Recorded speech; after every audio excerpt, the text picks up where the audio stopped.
टोपियाँ रखी होती हैं, प्लास्टिक की हो या दूसरी, उस हवाले से। यार नहीं, ज़मीन आसमान का फ़र्क है जी। प्लास्टिक की तो टोपियाँ जो है वो तो एक समझ लें एक बंदे को जोकर बनाने के लिए। अब इतनी दफ़ा इस चीज़ को हाईलाइट किया गया कि अब लोगों ने मस्जिद में अच्छी वाली टोपियाँ रखनी शुरू कर दी हैं, वो तबलीगी जमात वाली सख्त वाली वाइट। ये है कि वो कुछ अरसे बाद कोई एक दो बीच में से चोरी भी हो जाती हैं, तो वो वाली टोपियाँ अगर मस्जिद में रखी हुई हैं तो बहुत अच्छी बात है। इंडोनेशिया मलेशिया के अंदर तो इवन उन्होंने मस्जिद में तहमद रखी हुई है, बाहर से लोग आते हैं तहमद बांध के नमाज पढ़ते हैं। औरतों वाली साइड पे भी उन्होंने तहमदें रखी हुई हैं, स्कर्ट्स में औरतें आ रही हैं तहमद बांध के नमाज पढ़ती हैं, पूरा पूरा बुरका रखा हुआ है पहनने के लिए। तो इस तरह लोगों को अगर फैसिलिटेट किया हुआ है किसी ने तो उसमें मतलब अच्छी बात है। ये बिदअत में तो नहीं आएंगी चीज़ें, ये नहीं, बिदअत नहीं आएगी। क्यों बिदअत आएंगी? ये फैसिलिटेट आपने किया ना।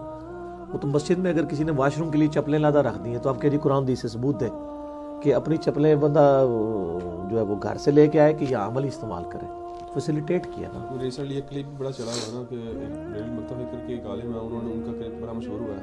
वो कहते हैं कि जी कि टोपी अगर आपने इस किस्म की पहननी है ना तो इससे बेहतर है कि बगैर पढ़े नमाज पढ़ना। नहीं, वो तो मैंने बताया कि हमजा बरेलवी साहब का फतवा है, अगर किसी को नंगे सर नमाज पढ़ने में मज़ा आता है तो वो नंगे सर पढ़े। तो उन्होंने इससे बड़ी बात की है, लेकिन ये कोई दीन की खिदमत नहीं हो रही है। लोगों को सुन्नत की तरगीब दिलानी चाहिए, बजाय कि टोपी के अंदर ही पूरी मुसीबत डाल दी है। टोपी ना पहनने वाले जो हैं वो टोपी के दुश्मन बने हुए हैं, टोपी पहनने वाले जो हैं लोगों को ज़बरदस्ती पहनाने पे तुले हुए हैं। दोनों एक्सट्रीम के ऊपर है। मैं तो अहले हदीस के साथ एग्री नहीं करता हूँ इस मसले में। सख्त रवैया उनका। टोपी की तरगीब दिलानी चाहिए, सुन्नत से नफरत नहीं दिलानी चाहिए। तबलीगी जमात के साथ चिल्ले पर जाना और मसाजिद वगैरह में कोई मसला नहीं। देखें, ये जो दरस निज़ामी के कोर्स भी है, कोई बिदअत तो नहीं है ना। सारे मुकादमे फ़िक्र ने कोर्सेज बनाए हुए हैं कि जी 8 साल का, 6 साल का, 7 साल का। अब क्योंकि जी साहबा कराम ने तो नहीं किया, वाकई नहीं किया उन्होंने, लेकिन इसकी बुनियाद के ऊपर आप लोगों के ऊपर बिदअत के फतवे तो नहीं लगाएंगे। कोई ना कोई तो मैनेजरियल इश्यूज़ के लिए करना ही पड़ेगा ना।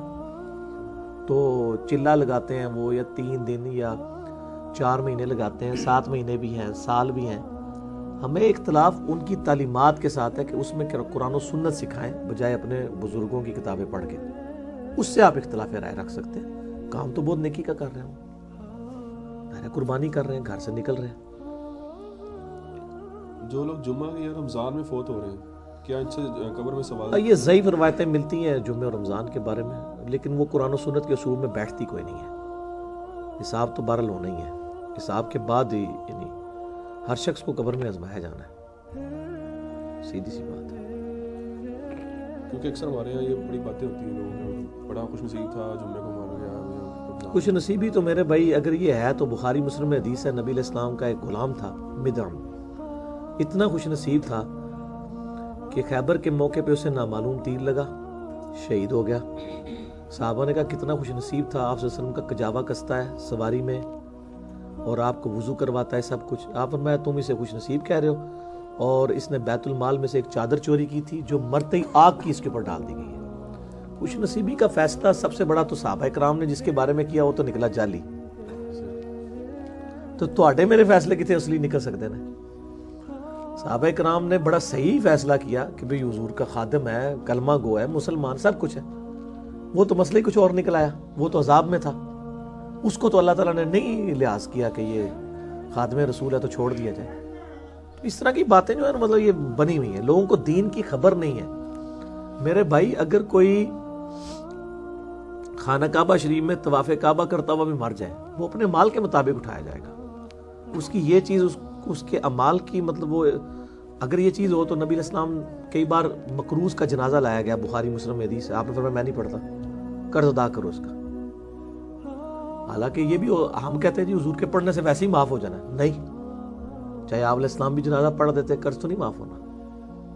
तो ये लोगों ने खुद से ही दीन बनाया हुआ है, ये दीन का मिजाज ही नहीं है। इसीलिए मैं कहता हूँ कि लोगों ने दीन का मिजाज समझे ही नहीं है। दीन में ये चीज़ें नहीं है जो लोगों ने समझी नहीं। इधर तो मेरे भाई नंगी तलवार है। साद इब्न अबी वक़ास जब जंग कादसिया के लिए गए, सैयदना उमर ने खत लिखा और कहा साद इस पे ना करना कि अल्लाह के नबी के मामू हो, ये नबी अलैहिस्सलाम के ननहाल के खानदान से, अल्लाह का कोई रिश्तेदार नहीं है। उनका नबी अलैहिस्सलाम ना रिश्तेदारी है पर अल्लाह ना किसी की रिश्तेदारी नहीं है। अल्लाह ताला ने माल के मुताबिक उठाना है, हैंकी फैंकी की पकड़ा जाएगा। भाई अल्लाह का कोई रिश्तेदार नहीं है। بخاری مسلم میں حدیث ہے میری بیٹی فاطمہ میرے مال میں سے جو لینا ہے لے لے، اگر اللہ نے پکڑ لیا میں تجھے چھڑا نہیں سکوں گا۔ حالانکہ فاطمہ جو ہے سلام اللہ علیہا جنتی عورتوں کی سردار ہے، بخاری مسلم میں ہے، لیکن وہ اصل میں ان کو نہیں پوری امت کو بتایا جا رہا تھا کہ بھئی اگر اعمال برے ہوئے تو آپ کی نسبت آپ کو فائدہ نہیں دے گی، اگر اعمال صحیح ہوئے تو نسبت کا فائدہ بھی ہوگا، کوئی شک نہیں۔